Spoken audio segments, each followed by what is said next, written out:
struktur pasar modal Indonesia. Dalam tatanan sistem keuangan dibagi menjadi dua, yaitu direct finance dan indirect finance. Pada dasarnya kedua hal ini memiliki kesamaan, yaitu terdapat peminjam dan pemberi pinjaman. Hanya untuk di indirect finance ada lembaga pembiayaan atau sebagai lembaga perantara yang sering kita kenal dengan istilah contohnya leasing. Nah, untuk direct finance sendiri bisa dilakukan di financial market, yaitu pasar uang dan pasar modal. Lalu apa sih bedanya antara pasar uang dan pasar modal?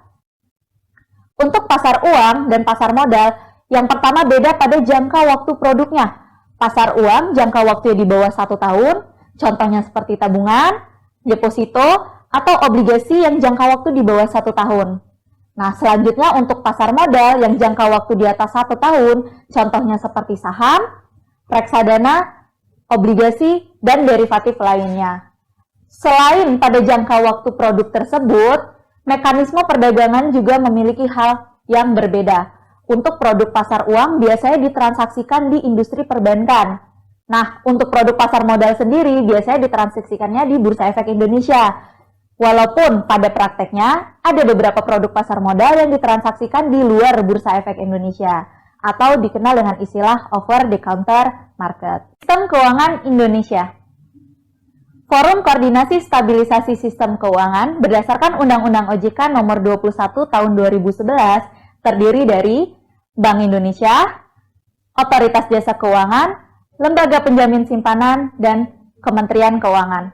Nah, untuk pasar modal sendiri kita diawasi oleh OJK atau Otoritas Jasa Keuangan. Manfaat keberadaan pasar modal. Seperti yang bisa kita lihat antara lain wahana investasi bagi investor, sumber pembiayaan bagi perusahaan, lapangan kerja bagi masyarakat, dan sebagainya. Berikut adalah sejarah pasar modal Indonesia. Pada tahun 1995, pemerintah mengeluarkan Undang-Undang Nomor 8 Tahun 1995 tentang pasar modal. Selanjutnya, bisa kita lihat pada tahun 2000, scriptless trading system mulai diberlakukan. Pada tahun 2002, Bursa Efek Jakarta mulai menerapkan remote trading system. Pada tahun 2007, Bursa Efek Surabaya bergabung bersama Bursa Efek Jakarta menjadi Bursa Efek Indonesia.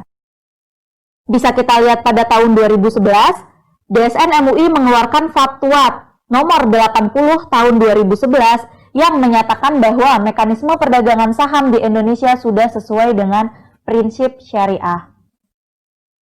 Selanjutnya pada tahun 2012, Otoritas Jasa Keuangan mulai beroperasi berdasarkan Undang-Undang Nomor 21 Tahun 2011 dan di tahun 2015, Bursa Efek Indonesia mengeluarkan kampanye Yuk Nabung Saham dengan tujuan mengajak masyarakat Indonesia untuk mulai berinvestasi di pasar modal Indonesia.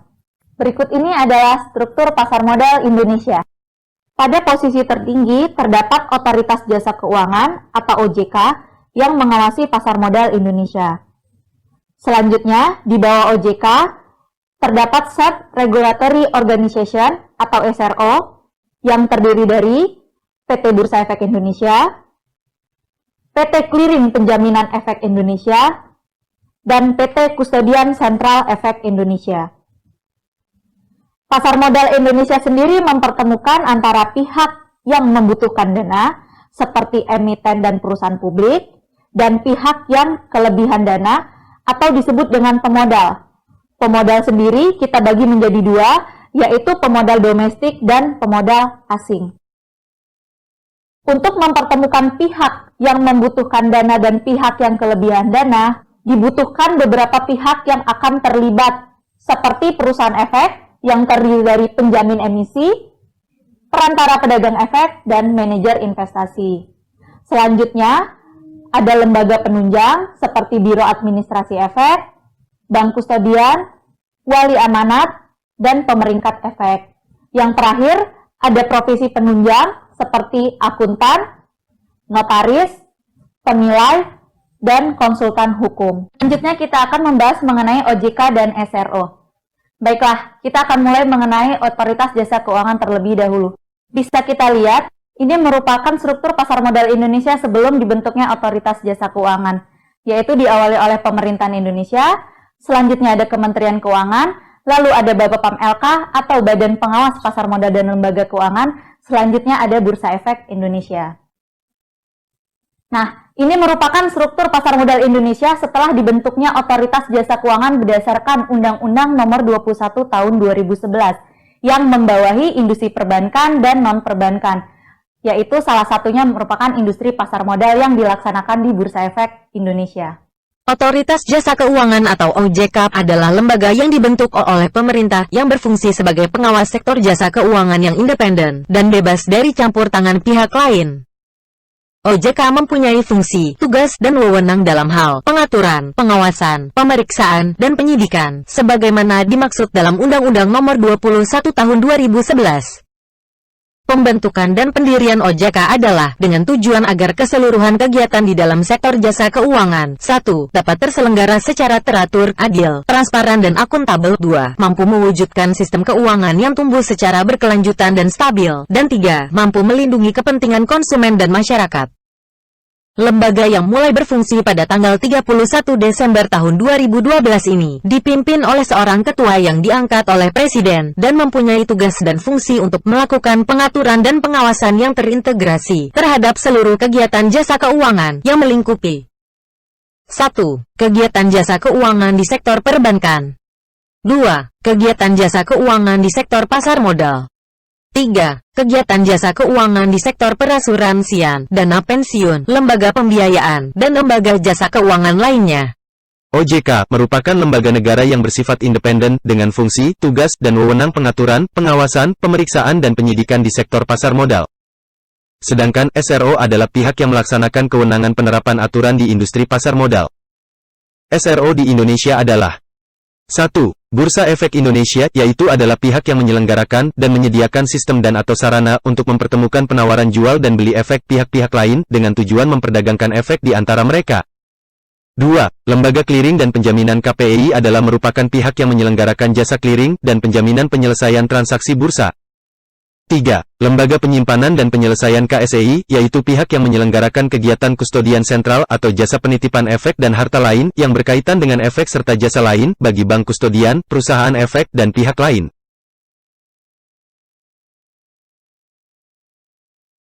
Subrekening efek adalah rekening efek nasabah atau investor yang tercatat di PT KSEI untuk mencatat kepemilikan efek investor. KSEI terikat untuk menjaga kerahasiaan data rekening efek termasuk subrekening efek berdasarkan Undang-Undang Pasar Modal.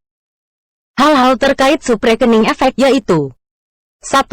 Merupakan rekening efek yang digunakan untuk mencatat kepemilikan efek dan dana milik setiap investor atau nasabah yang dikelola oleh perusahaan efek atau bank kustodian di KSEI. 2. Pemegang rekening dapat mengelola satu atau lebih subrekening efek milik nasabah. 3. Berisi efek dan atau dana milik nasabah pemegang rekening. Sedangkan tujuan kepemilikan subrekening efek adalah 1. Untuk perlindungan investor. 2. Tersedianya data investor setiap waktu di KSEI. 3. Efisiensi distribusi hasil corporate action. Fasilitas akses adalah 1. Fasilitas yang diberikan kepada investor agar dapat langsung melihat portofolio yang dimilikinya ke dalam sistem KSEI. 2. Fasilitas akses adalah sarana informasi yang disediakan untuk para investor di website KSEI yang memberikan akses langsung bagi investor untuk melihat dan memonitor posisi dan mutasi portofolio efeknya yang tersimpan di subrekening efek di KSEI. 3. Bertujuan untuk memberikan perlindungan dan transparansi informasi atas kepemilikan portofolio efek nasabah atau investor. SRO memiliki beberapa anak perusahaan, yaitu Pevindo sebagai pemeringkat rating untuk obligasi, ada Teachme sebagai pusat edukasi dan referensi pasar modal, Indonesia SIPF sebagai perlindungan dana investor, lalu ada Penilai Harga Efek Indonesia atau dikenal dengan IBPA. Selanjutnya ada IDX Channel yang merupakan stasiun yang menyiarkan berita mengenai keuangan dan pasar modal. Lalu ada PT Pendanaan Efek Indonesia atau disingkat dengan PEI. Emiten. Emiten adalah pihak yang melakukan penawaran umum, yaitu kegiatan penawaran efek yang dilakukan untuk menjual efek kepada masyarakat berdasarkan tata cara yang diatur dalam undang-undang dan peraturan pelaksanaannya. Perusahaan publik. Perusahaan publik adalah perseroan yang sahamnya telah dimiliki sekurang-kurangnya oleh 300 pemegang saham dan memiliki modal disetor sekurang-kurangnya 3 miliar rupiah atau sejumlah pemegang saham dan modal disetor yang telah ditetapkan sesuai dengan peraturan pemerintah. Nah, berikut merupakan proses dari go public yang terdiri dari 4 tahap. Yang pertama, emiten melakukan kontrak pendahuluan ke Bursa Efek Indonesia. Selanjutnya meminta pernyataan efektif dari OJK. Setelah OJK mengeluarkan pernyataan efektif, maka dapat dilakukanlah penawaran umum yang dikenal dengan istilah pasar perdana. Selanjutnya, emiten dapat melakukan pencatatan efek di Bursa Efek Indonesia atau yang dikenal dengan istilah pasar sekunder. Berikut merupakan tujuan dan manfaat dari IPO.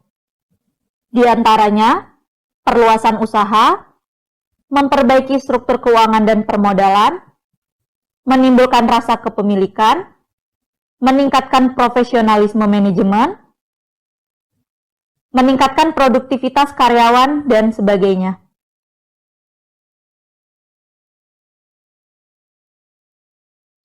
Selanjutnya kita akan membahas mengenai konsekuensi dari IPO tersebut. Antara lain, sharing kepemilikan, kewajiban pelaporan, keputusan atau kebijakan yang dibuat harus memperhatikan kepentingan publik, serta harus mengikuti peraturan-peraturan OJK dan Bursa Efek Indonesia, termasuk diantaranya aspek keterbukaan. Perusahaan efek sendiri dibagi menjadi 3, yang pertama ada perantara pedagang efek, yang kedua ada penjamin emisi efek, dan yang ketiga ada manajer investasi. Berikut merupakan beberapa tugas dari perantara pedagang efek atau broker-dealer. Yang pertama, mendahulukan kepentingan nasabah sebelum melakukan transaksi untuk kepentingan sendiri. Selanjutnya, dalam memberikan rekomendasi kepada nasabah, wajib memperhatikan keuangan nasabah dan maksud serta tujuan investasi nasabah. Memberikan saran kepada pemodal, memberikan konfirmasi kepada nasabah sebelum berakhirnya hari transaksi dilaksanakan, dan sebagainya. Selanjutnya ada penjamin emisi efek atau yang sering kita kenal dengan underwriter. Underwriter sendiri merupakan pihak yang melakukan kontrak kerjasama dengan emiten untuk melakukan IPO. Dalam kontraknya dengan emiten terdapat 2 jenis perjanjian penjaminan, yaitu full commitment dan best effort.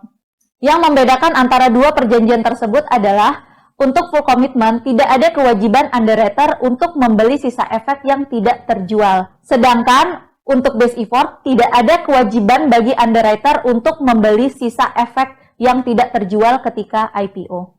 Terakhir, ada manajer investasi, adalah pihak yang kegiatan usahanya mengelola portofolio efek untuk kepentingan nasabah, seperti melakukan riset atas efek, analisis kelayakan investasi, mengelola portofolio efek atas kepentingan nasabah, dan mengelola reksadana. Selanjutnya, kita akan mempelajari mengenai lembaga penunjang. Yang pertama, ada Biro Administrasi Efek, yaitu pihak yang melakukan kontrak dengan emiten untuk melakukan pencatatan efek dan pembagian hak atas efek tersebut. BAE sendiri harus memiliki modal disetor sekurang-kurangnya sebesar 500 juta rupiah. Bank kustodian sendiri memiliki beberapa fungsi seperti jasa penitipan harta yang aman bagi surat-surat berharga,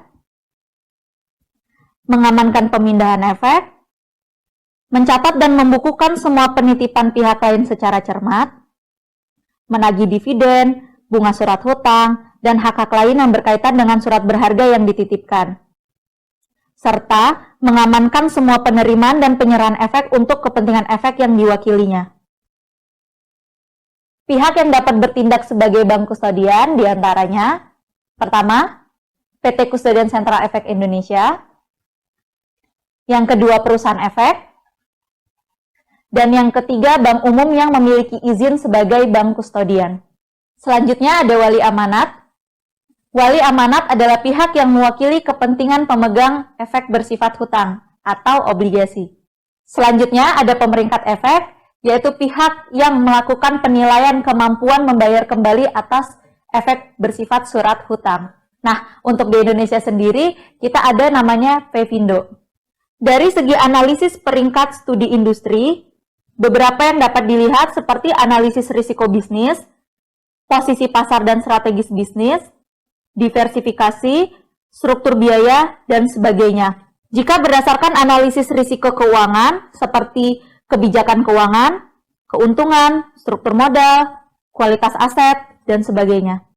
Selanjutnya ada IBPA, yaitu pihak yang melakukan penilaian dan penetapan harga wajar secara harian untuk seluruh efek yang bersifat hutang. Beberapa produk dan fiturnya seperti harga pasar wajar IBPA, lalu ada indeks seperti Indobex dan IBPA Indicates. Dalam perkembangannya, informasi harga pasar wajar yang diterbitkan oleh IBPA menjadi referensi yang wajib digunakan oleh institusi keuangan dalam penetapan secara harian nilai aset bersih atau NAB dan nilai pasar wajar portofolio. Selanjutnya ada Indonesia SIPF sebagai perlindungan dana investor. Nah, SIPF ini ibaratnya kalau kita di bank, ketika kita ke bank, itu ada tulisan biasanya di bank tersebut dijamin oleh SIPF. Nah, untuk di pasar modal, itu dijamin oleh Indonesia SIPF. Sampai batas maksimal ganti ruginya sebesar 100 juta rupiah per pemodal. Syarat pemodal yang asetnya mendapat perlindungan DPP adalah yang pertama, menitipkan aset dan memiliki rekening efek pada kustodian, memiliki subrekening efek pada lembaga penyimpanan dan penyelesaian atau KSEI, serta memiliki nomor tunggal identitas pemodal atau SID yang dikeluarkan oleh KSEI.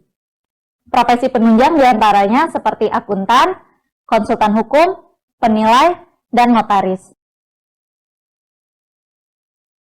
Peranan lembaga dan profesi penunjang pada saat IPO saham atau obligasi. Peranan lembaga dan profesi penunjang pada saat IPO.